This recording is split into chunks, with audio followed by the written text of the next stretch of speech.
Je voudrais donc simplement parler d'une méthode, la vôtre. Tout au long de cette mandature, vous êtes resté sourd à nos propositions et arguments.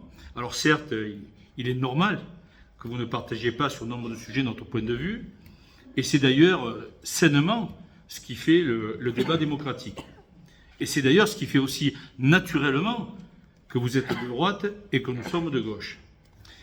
Pourtant, plus que de critiquer nos propositions, nous avons entendu fleurir à de nombreuses reprises dans votre bouche des termes, des formules du type « c'est n'importe quoi »,« vous ne comprenez rien » et autres.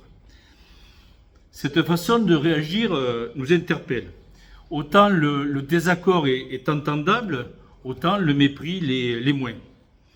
Vous avez préféré caricaturer nos positions et nous le regrettons, pour nous, mais surtout pour les Alésiennes et Alésiens.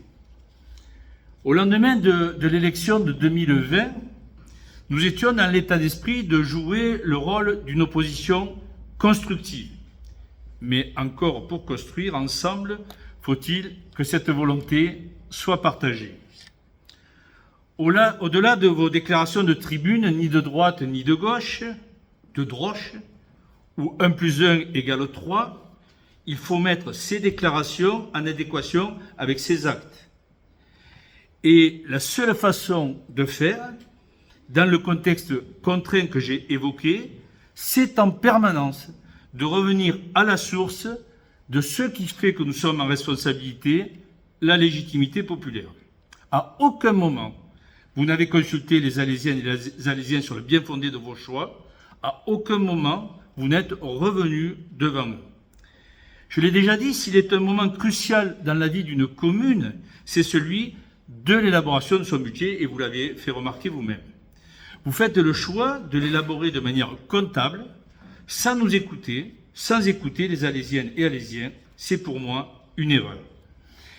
Et cette façon de faire, même si vous n'en faites pas la publicité, vous a amené dans l'impasse sur pas mal de sujets, avec les 3 plus emblématiques que sont l'abattoir d'Alès, la régie de stationnement dont vous venez de parler, le commerce centre-ville dont vous venez de parler.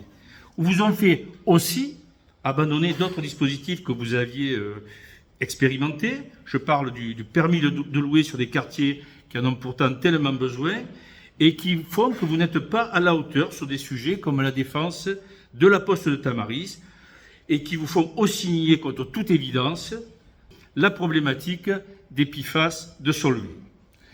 Alors, au moment de voter ce budget, je pourrais démontrer pour la xème fois combien le poids du personnel, donc le service donné au public, a décru au sein de celui-ci. Je pourrais démontrer combien dans les choix que vous pouvez encore faire, vous avez toujours privilégié le sécuritaire au détriment du social. Je pourrais démontrer combien votre politique en direction des associations est teintée de clientélisme. Et même si cela relève pour beaucoup de l'agglo, en matière d'urbanisme, combien il n'y a aucune vision à long et moyen terme. Donc, moi, j'ai un peu de peine à trouver que dans ce budget-là, tel qu'il est présenté, on maintienne en fait le poids du personnel et le rôle du personnel au sein de ce budget. J'ai en fait une diminution, aujourd'hui, j'ai une diminution du poste du personnel de façon brute. En ce qui concerne les dépenses, alors je ne parlerai pas de budget nécessaire parce que ça serait porter un qualificatif qui pourrait m'être opposé, donc je ne parlerai, mais je m'interroge. Les fournitures scolaires, 161 000 euros, 151 000 euros. Autres matières et fournitures, 291 600, 246 745, contrat de prestation de services, vous l'avez annoncé je crois, 1 177 277, 1 169 158. Donc j'entends, je sais, je l'ai précisé dans mon propos liminaire, la difficulté qu'il y a à établir un budget. Mais entre travailler cette difficulté, répondre à cette difficulté et nous dire derrière que les postes sont en augmentation sensible de 3 et quelques %, les chiffres ne disent pas ça. Donc, sans plus allonger sur ces questions-là, je pense simplement qu'il manque aujourd'hui un geste pour notre ville. Ce geste, de mon point de vue, de notre point de vue, il n'est possible qu'en associant le plus grand nombre, parmi lesquels l'ensemble des élus de la majorité et de l'opposition, Car comme l'a pointé la Chambre régionale des comptes, une gestion municipale ne se fait pas à 2 ou 3 dans un bureau. En associant les membres actifs des associations, les Alésiennes et les Alésiens dans leur diversité. Avant de conclure, permettez-moi à ce sujet de féliciter celles et ceux qui, au sein de leurs associations, œuvrent au quotidien à faire vivre cet engagement citoyen qui est là sous vos yeux et que vous peinez à voir. Cet engagement dont nous avons vu il y a quelques jours une brillante démonstration avec le festival Itinérance. Pour toutes ces raisons, et non parce que c'est notre posture d'opposant, nous voterons contre ce budget qui néglige cette intelligence collective que les Alésiennes et Alésiens mettent à votre disposition et que vous ignorez.